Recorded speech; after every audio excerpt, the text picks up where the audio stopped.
what's up? So today I'm here with my freshman advice video, and if you're watching this, it's probably because you're like a really nervous incoming freshman and you're just kind of like, oh my gosh, like what can I expect from freshman year, how to make friends. Like, I know all of those thoughts were swirling through my mind as well, but I'm here to put them at ease. So yeah, I just got done with my freshman year of high school. I'm going to be a sophomore, class of 2018, and yeah, so I have my notes right here, as you could see. So I'm going to be just looking down and reading through them, and yeah. So first and foremost, you might think that your transition from middle school to high school is going to be really scary, but it really, there's nothing to worry about. It's really no different from you transitioning from one grade to another. I feel like people overwork, or I guess like they hype up the idea of going into high school, like they're all like, yeah, like everyone there is cool and like you need to act different. Like you really don't. Yeah, so don't overthink it. I know it's hard, it's like easier said than done, but like just it's really like the same thing as going from 6th to 7th grade. Your teachers should, however, help you with that transition. Like your 8th grade teachers should tell you like, oh, in high school, you know, blah blah blah blah, like they should give you some tips. Personally, or at least I think they should, because I don't really know much about that, because I did kind of skip the 8th grade, and I will talk about that in another video, so subscribe if you want to see that. But yeah, from what I've seen from like the transition to elementary school to middle school, and like the meetings that they held for the 8th graders and stuff, the teachers should help you transition. Their tips can be really helpful, so pay attention to those. You may still, however, feel really intimidated by walking in the same halls as say like a senior or something, but honestly you really shouldn't. Like, they may pick on you, like they may be like, oh, look at that freshman walking the hall, but like really they're just like poking fun at you. They don't really mean it. Like, after the first week of school that should be done, you might still hear a little bit of remarks about that throughout the year, but really it's like whatever. Upperclassmen and freshmen can still be friends. I feel like that's a really big misconception that upperclassmen and freshmen don't mix, but that is not true. I had 2 classes that I had a lot of upperclassmen in, and for example, for my math class, I took Algebra 2, and I sat next to a junior, and I sat in front of a sophomore, and we, you know, I talked to them. Like, I wasn't like their best friends or whatever, but it's not like we hated each other. And for my orchestra class, I also talked to a senior, a sophomore, and a junior, and we all just kind of like talked together. Like, we were kind of like, you know, friends. We all talked and mingled and was like, hey, you know, how was your day yesterday? Like, oh, you know, blah blah blah. So really, it doesn't, freshmen and upperclassmen do talk to each other. Since you're only a freshman, you will not need a binder for every class. Like, honestly, get a, oh, excuse me, get a 1-inch binder for like science, or like get a 1-inch binder for all of your classes, or classes that have a lot of work given out, I guess. Like, for example, my biology class, the teacher had us organize our binders in a specific way, so you like have to have a binder for that class, because she would assign like binder checks and all that jazz, and that was the only binder I kept in my book bag, besides like a hybrid binder for English, which I honestly could have just gone with just a folder, but I was just too lazy to switch. But yeah. You will, however, still need a planner, because I've never used a planner in elementary school or in middle school or anything, but in 9th grade I really found that I needed a planner. It's not because I got a lot of work or anything, it's just that I had to memorize a lot of tests and stuff like that, and I don't know, I just needed a planner. And it's better to get into the habit now when you don't have a lot of work than when you're, say, your 10th or 11th year, where you're just gonna be like, oh my gosh, I don't know how to use a plan. Take higher level classes. Like, if you can, take an AP course your freshman year.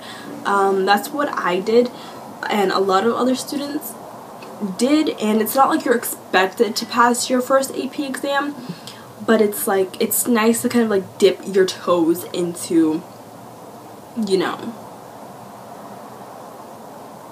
the AP world, because, you know, it is gonna look really good if on your transcript if it says that you took an AP class your freshman year, and if you pass the exam, even better.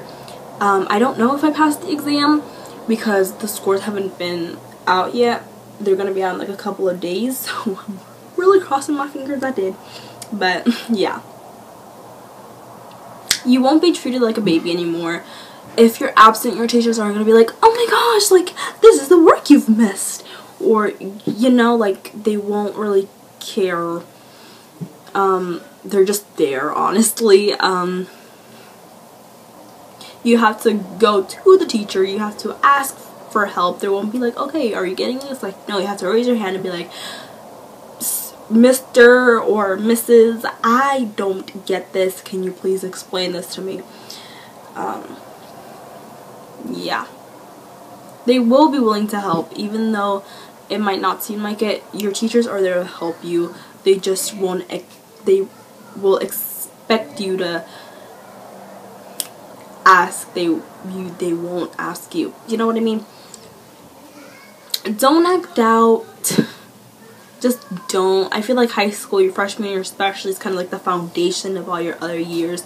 So don't act out. Don't be stupid. Don't talk back to the teacher. Don't fail all your classes, because it's going to be 10 times harder to raise your grades, or raise your GPA your 10th, 11th, 12th year, and a D is not passing anymore. To pass the class, you have to get a C, so keep that in mind. And teachers talk. You might have an English teacher your freshman year that you might have hated and you might have talked back to or whatever, and that they might go to your 10th grade English teacher or whatever, and they might be like, yeah, like, that student was horrible in my class, you should watch out for them. And bam, you go into your first day in your English class and your teacher is already like expecting you to be a bad student. So don't set up that kind of reputation for yourself. People want to be your friend. People, they are like, they want to be your friend. They want to, like, even though you might be like, oh my gosh, like, I'm so weird, like, no one wants to be friends with me, but people really do. So just be yourself and someone will want to talk to you.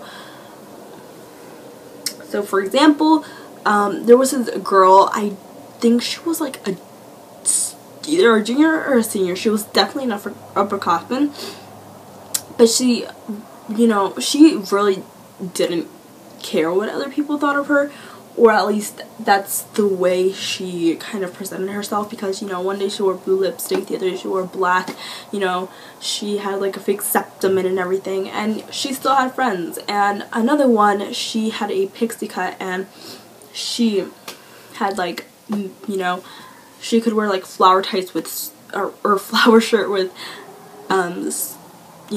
striped leggings, and she still had friends. So just be yourself.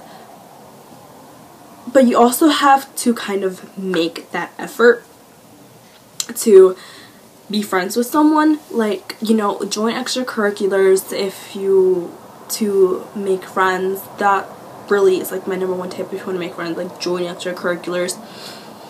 Or you can like sit with someone you normally wouldn't sit to at lunch and be like, hey, can I sit here? Because, you know, what's the worst they can say? No. Like, okay, if they say no, you'd be like, okay, I'm sorry for asking, I'll just go on my merry way. So, you know, don't stay friends with someone just because they went to your old middle school and because you feel like you have to, or because you can't find any more friends or something like that. Example, I was friends with someone my freshman year, and I was friends with him all through our freshman year, but I just couldn't, I feel like I just couldn't be friends with him, because he was like, he just made me feel uncomfortable, and not because he was like, hey baby, you know, like, not because he was like a bad person, but just because of like the vibes he gave off, I guess, and I just felt really uncomfortable every time I was in his presence, and I really wish that I broke off that friendship, because I would have saved myself a lot of, like, I guess, headache, and a lot of like, oh my gosh, he's here again. But yeah, you'll meet different people, and those different people will have different values. Okay, you'll meet different people, and those different people will have a different set of values as you. You'll probably, well, you most definitely will meet someone that, for, you know, does drugs or drinks alcohol or likes to go party or just slacks off in school or whatever. But I feel like doing drugs or drinking alcohol really doesn't like define the other person. I personally don't do that. I'm straight edge, or whatever they call it. But seriously, every single one of my friends that I hung out with, they have done alcohol or they've done drugs at least once in their life. It was like, they still were really good people. Like, looking at them, you wouldn't be like, oh yeah, that person does marijuana. Like, no, you would have never thought that, and it's okay to hang out with those people. But what is not okay is when they peer pressure you into doing those types of things. I personally never got peer pressured. They never were like, hey, you want to smoke or something? And they never asked me that. They were never like, you know what, come to this party, you're gonna smoke.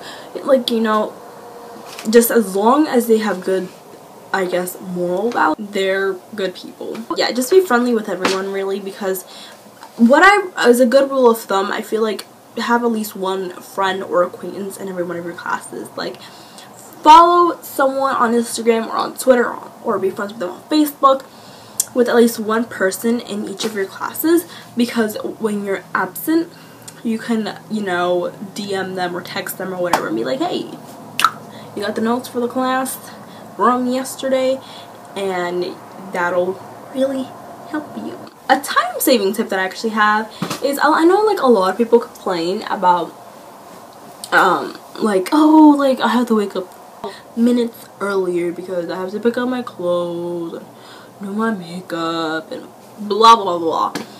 But honestly, a time-saving tip that I have is pick out your clothes the night before. That's what I always said, or at least I picked out a rough outline of what I wanted to wear. So I would, like, you know, pick out the shirt I wanted to wear, and then the next morning I would pick out the accessories and the pants, or I would pick out the pants and the shirt, and I would pick out the accessories and the shoes, and you know what I mean? And it just saves you a lot of time, especially for me, because my closet does not have a light, even though it's a walk-in, which I don't really understand. So it's like kind of have to be like scavenging in the dark, and especially at 5 in the morning, there's not a lot of light. So, you know, that saved me a lot of pain and trouble. My last tip that I have for your freshman year is get familiar with the resources that you have in your school offers, pretty much. For example, my school offered tutoring. That's a pretty good resource to know. You know, they also offered guidance counseling services, and they also offer like a little bulletin with list of scholarships that you can apply to, and all that jazz. So yeah, get familiar with them. So that is it for my freshman advice video. Subscribe if you want to see more back to school videos, and I think I will film my how I skipped the 8th grade video later on in the summer, like in a couple of weeks or something, because I don't want to, like, you know, upload videos too far or too close together. But yeah, subscribe if you want to see that. Comment any back to school videos you want me to do. Yeah, follow me on Twitter, which is actually a different username than on my YouTube. I have to actually get that fixed. So yeah, when I get that fixed, it'll be down in the down bar. But yeah, that's all. So hope you guys enjoyed this video, and I'll see you on my next. Bye!